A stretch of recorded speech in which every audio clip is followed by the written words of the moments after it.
Hello friends, welcome back to my YouTube channel. So ಇವತ್ತು ಮಧ್ಯರಾತ್ರಿ reach ಆದ್ವಿ. Room ಮಾಡಿಕೊಂಡು ಮಲಗಿದ್ದು ಇವಾಗ ಎದ್ದಿದ್ದೀವಿ.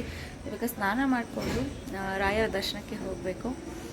ಸೊ ನಾನಂತೂ ತುಂಬಾ ಖುಷಿಯಾಗಿದ್ದೀನಿ. ಫಸ್ಟ್ ಟೈಮ್ ಮಂತ್ರಾಲಯಕ್ಕೆ ಬಂದಿರೋದು, ಹಾಗಾಗಿ ಸೊ ನೋಡೋಣ ಇವತ್ತಿನ ದಿನ ಹೇಗೆ ಹೋಗುತ್ತೆ ಇಲ್ಲಿ ಅಂತ ಹೇಳ್ಬಿಟ್ಟು. ಸೊ ಫುಲ್ ವಿಡಿಯೋ ನೋಡಿ, ಎಲ್ಲಿ ಸ್ಕಿಪ್ ಮಾಡಬೇಡಿ. ನನ್ನ ಚಾನಲ್ನ ಸಬ್ಸ್ಕ್ರೈಬ್ ಮಾಡ್ಕೊಳ್ಳಿ.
ಇಲ್ಲಿ ನಮಸ್ಕಾರ ಮಾಡ್ಕೋಬೇಕು.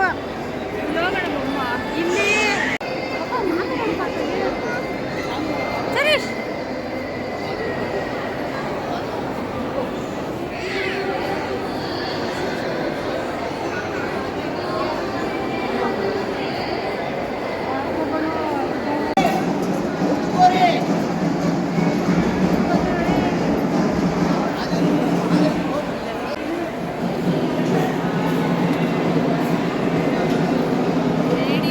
ಬರಬೇಕು ಮುಂದೆ.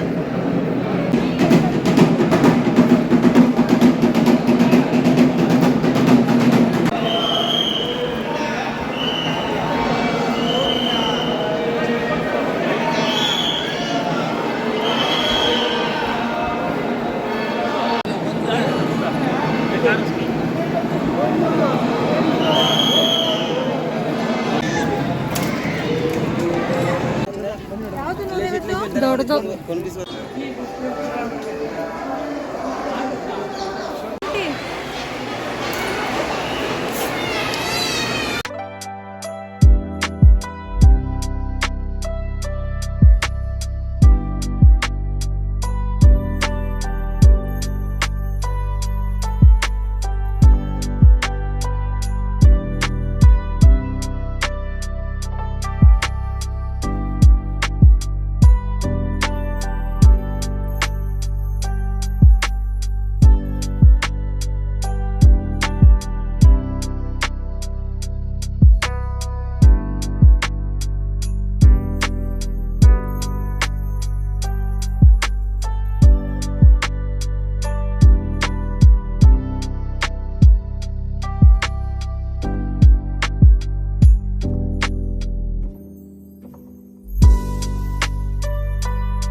ದರ್ಶನ ಎಲ್ಲ ಮುಗೀತು. ರೂಮ್ಗೆ ಬಂದ್ವಿ, ಎಲ್ಲ ಪ್ಯಾಕ್ ಮಾಡ್ಕೊಳ್ಳೋಣ ಅಂತ ಹೇಳ್ಬಿಟ್ಟು. ಸೊ ಅದಾದಮೇಲೆ ಆಂಜನೇಯ ಸ್ವಾಮಿ ದೇವಸ್ಥಾನಕ್ಕೆ ಹೋಗಿದ್ದೀವಿ.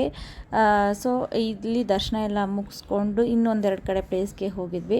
ಅಲ್ಲಿಂದ ಆಟೋ ಇರುತ್ತೆ. ಸೊ ಆಟೋದಲ್ಲಿ ಹೋದರೆ ಅವ್ರು ಕರ್ಕೊಂಡೋಗಿ ನಮ್ಮನ್ನ ಬಿಡ್ತಾರೆ. ತೇಜ ಅಂತೂ ತಲೆನೋವು ಅಂತ ಹೇಳ್ಬಿಟ್ಟು ಮಲ್ಕೋಬಿಟ್ಟಿದ್ಲು. ನಾವಿವಾಗ ಬೃಂದಾವನನ ರೀಚ್ ಆಗಿರ್ತೀವಿ. ನನಗಂತೂ ತುಂಬಾ ಖುಷಿ ಆಯಿತು ಈ ಜಾಗ ನೋಡಿಬಿಟ್ಟು. ಸೊ ಫಸ್ಟ್ ಟೈಮ್ ಬರ್ತಾ ಇರೋದು ಮಂತ್ರಾಲಯಕ್ಕೆ. ಅಲ್ಲಿಂದ ಆಂಜನೇಯ ಸ್ವಾಮಿ ದೇವಸ್ಥಾನಕ್ಕೆ ಹೋಗಿ ಅದಾದಮೇಲೆ ಬೃಂದಾವನಕ್ಕೆ ಬಂದಿದ್ದೀವಿ. ಸೊ ಆಟೋದವರು ಯಾವ್ಯಾವ ಪ್ಲೇಸ್ ಇದೆ ನಿಯರ್ ಬೈ ಎಲ್ಲನೂ ಕೂಡ ನಮಗೆ ತೋರಿಸ್ತಾರೆ. ಸೊ ನನಗೆ ಇಲ್ಲಿ ತುಂಬಾ ಖುಷಿ ಆಯಿತು ಇಲ್ಲಿನ ಪ್ಲೇಸ್ಗಳನ್ನೆಲ್ಲ ನೋಡಿ. ಬಂದಿರ್ತಕ್ಕಂಥ ಅಕ್ಕಿ ಮತ್ತು ಬೇಳೆನ ಒಂದು ಬಟ್ಟೆ ಗಂಟಲು ಕಟ್ಟಿ ಈ ಬೃಂದಾವನ ಕಾಣ್ತಾ ಇದೆ ನಿಮಗೆ. ಅದರ ಹಿಂದೆ ಅಪ್ಪಣಾದರ ಕಾಲದಲ್ಲಿ ದೊಡ್ಡ ಅರಳಿ ವೃಕ್ಷ ಇದೆ. ಆ ವೃಕ್ಷ ಈಗೆಲ್ಲ ಬಿದ್ದೋಗಿದೆ. ಆ ವೃಕ್ಷದ ರಂಬಗೆ ಬೃಂದಾವನ ಅಲ್ಲ ಇದು. ಅಪ್ಪಣ್ಣಾದ ಪ್ರತಿಷ್ಠಾಪನೆ ಮಾಡಿದ ರಾಯರ ಏಕಶಿಲಾ ಬೃಂದಾವನ. ಇವತ್ತಿಗೂ ಬೆಳಿಗ್ಗೆ 4:15 ಸುಮಾರು ಅಪ್ಪಣ್ಣಾದ ಮತ್ತು ರಾಯರು ಇಲ್ಲಿ ಬಂದು ಇವತ್ತು ಟುಡೇ ಒಂದು ಸ್ನಾನ ಮಾಡಿ ಹೋಗ್ತಾರೆ ಅಂತ ಪ್ರತೀತಿ ಇದೆ. ಈಗೆಲ್ಲ ಟಿವಿ ಸೀರಿಯಲ್ ನೋಡಿರ್ಬೋದು. ಆ ಜಾಗ ಇದೇ ಜಾಗನೇ. ಇಲ್ಲಿಂದ ಅಪ್ಪಣ್ಣಾಸರು ಮಂತ್ರಾಲಯಕ್ಕೆ ಹೋದ್ಮೇಲೆ ಮಂತ್ರಾಲಯ ಬೃಂದಾವನ ಕಂಪ್ಲೀಟ್ ಆಗಿ ಮುಗಿದೋಗಿರುತ್ತೆ.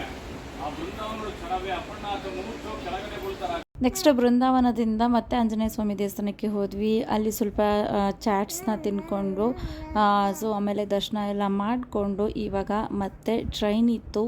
12:31ಗೇನೋ ಟ್ರೈನ್ ಇತ್ತು. ಸೊ ಹೊರಟ್ವಿ, ಮೈಸೂರಿಗೆ ರೀಚ್ ಆದ್ವಿ. ಇದಿಷ್ಟು ಈ ವ್ಲಾಗ್ ಇಷ್ಟ ಆಗಿರೋ ಲೈಕ್ ಕಮೆಂಟ್ ಶೇರ್ ಮಾಡಿ, ಹಾಗೆ ನನ್ನ ಚಾನಲ್ನ ಸಬ್ಸ್ಕ್ರೈಬ್ ಮಾಡ್ಕೊಳ್ಳಿ. ಸೊ ತುಂಬ ಜನ ನನ್ನ ವೀಡಿಯೋಸ್ನ ಸಬ್ಸ್ಕ್ರೈಬ್ ಮಾಡಿದೆ ವಿಡಿಯೋನ ನೋಡ್ತಾ ಇದ್ದೀರಾ, ದಯವಿಟ್ಟು ಸಬ್ಸ್ಕ್ರೈಬ್ ಮಾಡ್ಕೊಂಡು ವಿಡಿಯೋ ನೋಡಿ. Thank you.